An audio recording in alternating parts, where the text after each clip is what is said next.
Assembly శీతాకాల సమావేశాలు 5 రోజులు ప్రశాంతంగా కొనసాగాయి. ఉభయ సభలు అనేక సమస్యలపై చర్చించడంతో పాటు సభ్యుల ప్రశ్నలకు సమాధానాలు ఇవ్వడం, పలు అంశాలపై తీర్మానాలు చేయడం, చట్ట సవరణలు చేయడం, స్వల్పకాలిక చర్చలు చేపట్టడం లాంటివి జరిగాయి. శాసనసభ సమావేశాలు 5 రోజుల పాటు కొనసాగగా 40.45 గంటలు కొనసాగింది. సభ్యులు అడిగిన 32 ప్రశ్నలకు ప్రభుత్వం సమాధానం చెప్పింది.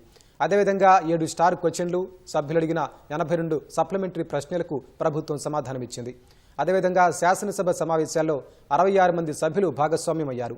2 తీర్మానాలతో పాటు వివిధ శాఖలకు చెందిన 13 బిల్లుల ఆమోదం, 2 అంశాలపై తీర్మానాలు, 4 అంశాలపై స్వల్పకాలిక చర్చ జరిగినట్లు స్పీకర్ గడ్డం ప్రసాద్ కుమార్ తెలిపారు.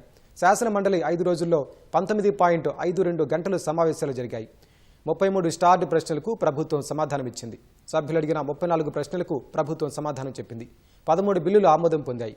1 తీర్మానం, 1 స్వల్పకాలిక చర్చ జరిగినట్లు పేర్కొంది.